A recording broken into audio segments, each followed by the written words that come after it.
5 common places that cars leak. I'm going to give you the easy ones because I could go on forever telling you all about all these different ones. And this video is really designed around people that want to have a go themselves. You know, it might be something obvious and you may save some money. So there are some places that you could check and have a go at and do yourself, or get your local garage or someone you know, neighbour or friend, to help. So a very common one is if the car's got a sunroof. What most people don't know is that it's quite often they've got little hoses that run from the corner of the sunroof down the A-pillar and into the arches of the car and out onto the road. So the reason they have that is your sunroof itself, when it's connected to the roof, is not fully waterproof. So it can't be a perfect seal around there. So what can happen is when it's raining, your car's sitting there overnight, it's pouring with rain, water will get past that gap, and what the manufacturers have designed is a small hose to be connected to the cassette that the sunroof sits in, and the hose runs down the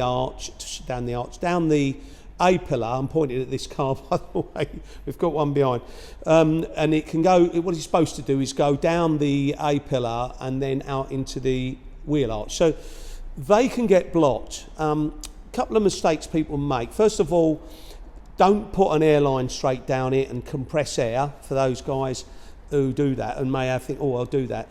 It can work, but there is a hazard there, and that is you put the hose on it and you put the air on, and then it could blow the pipe off somewhere inside behind the dash or somewhere, and then you've got a more serious problem because you've got a blockage and then it's been blown off. So the answer to this is, most of the time it makes it the easy way, and if you're going to try and do this, is they do pipe cleaners and things. You might be blocked at the top. Sometimes they're blocked right down the bottom in the arch, and then you're unblocking it at the top and then putting a bit of water down, and it's not going away very well, and you're fighting with it. That's because it might be blocked at the bottom, and then the whole of that hose is full of soot, and then you're on a loss, really. So sometimes you've got to get the wheel arch out and get in there. So it's a bit involved, but you can try it. Or you can get your garage to put new hoses in and then check what's on the end of them. The manufacturers put these rubber bits on.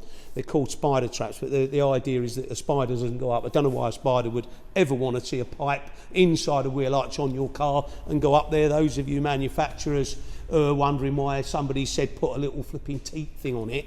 It's crazy. But anyway, that's another story. So that's one common place that you can find that water is the reason why water's getting in your car, and you may want to check this. And there's a lot of people on YouTube telling you how to do it. Just be careful you don't make things worse. You've just got to be aware that if it's not unblocking, it might need a bit more, and you might be able to unblock it from both ends. A little tip, make sure you clean the debris out. So people do this, it really makes me laugh. I see it lots of times. That, you know, you've got the recess at the sunroof, so it's like a little gutter all the way around that sunroof, and they leave all the soot in it. If you're going to clean these gutter areas, you need to make sure it's all unblocked and it's clear.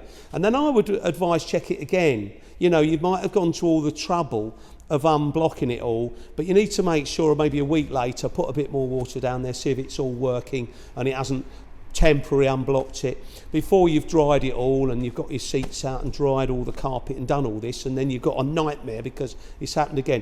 One other tip, don't park it straight underneath the tree with the pine needles or wherever it's been living.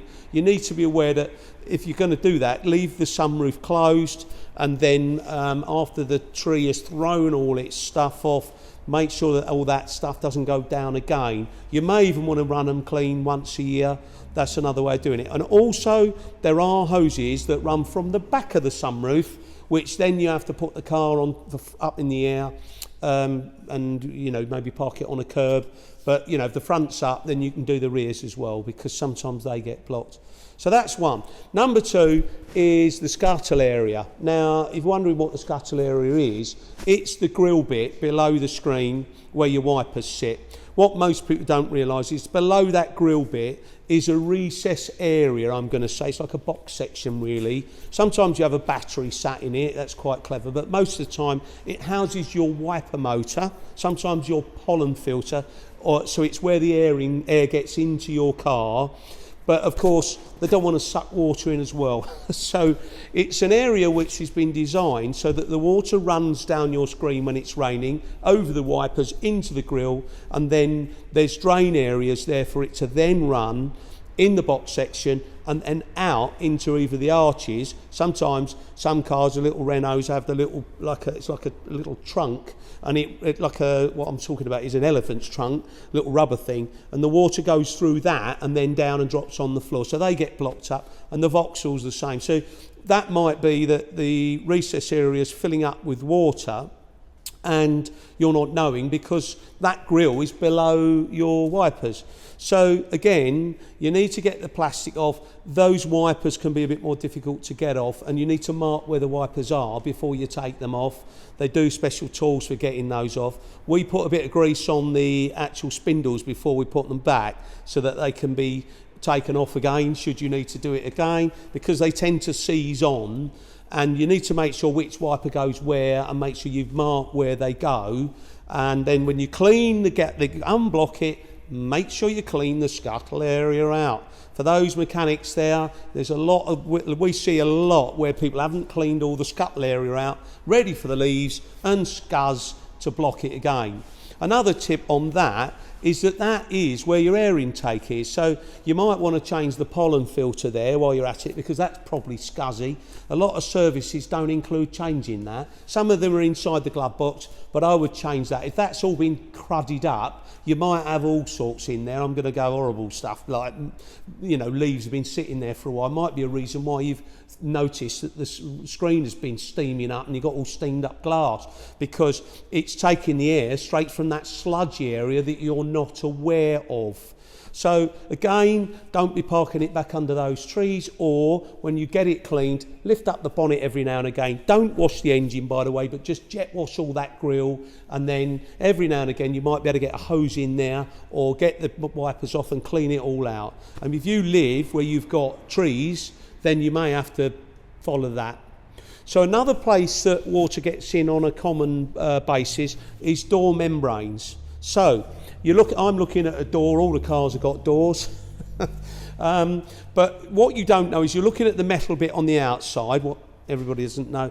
But on the inside, you've got your what looks like a leather panel with a speaker in it and a handle and an electric window button.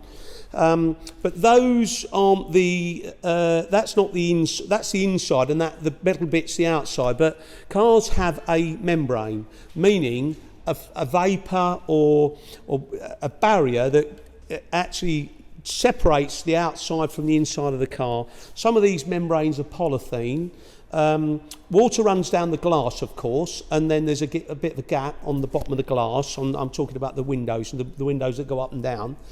And the water goes down the glass, and it's supposed to come out of little tiny vents at the bottom, or little drainage bits that look like slots, if you like. Some do have like smaller ones at the front. But you put the water down the glass. Now, a way to do that is to drop the glass halfway, get your watering can, and a couple of pieces of plastic will do. Put them in between the glass and the rubber. Because the glass is now halfway, you have a bit of flexibility. Don't be using anything metal or anything like that. You need something that's not going to break the glass or scratch it. So something plastic that goes in there, like one of these plastic knives that you use for doing the cooking, wedge it in so that you've got a gap to pour your water down. Pour the water down while the door is open, have a look at the bottom, see if where that water's coming out. It's crucially important to see that. If the water's coming out of those little slots, then that's fine. Put a bit more water in and then see if it's still just coming out of those slots. If it's coming out of the bit that looks like the door card, we call it, and it's coming out between the door and the door card, that may be that the water's getting in the car. So the way to confirm this is to get into the car from the other side and then get somebody to pour the water. Don't be pouring it over the top onto you, but pour the water onto the half glass so you can then see whether then that water is making its way over that step. A lot of people don't know that one, but of course the water then can make its way over the step and onto your carpet. And you may not be aware of that. You've got a mat on it and then the water's going right over the plastic, right where you're getting in and out of the car. It's one for you guys with minis. That actually is a common one. It's coming through the door membrane and you don't actually realise that's what it's doing. It's going over the little threshold and then going onto the carpets. So another one is on the behind the bumpers. So most people don't know this, but your dashboard's got vents on the dashboard. You know, obviously you put them on and blow air at you. And what you don't know is that there's vents at the back of the car on 99% of the cars behind the bumper.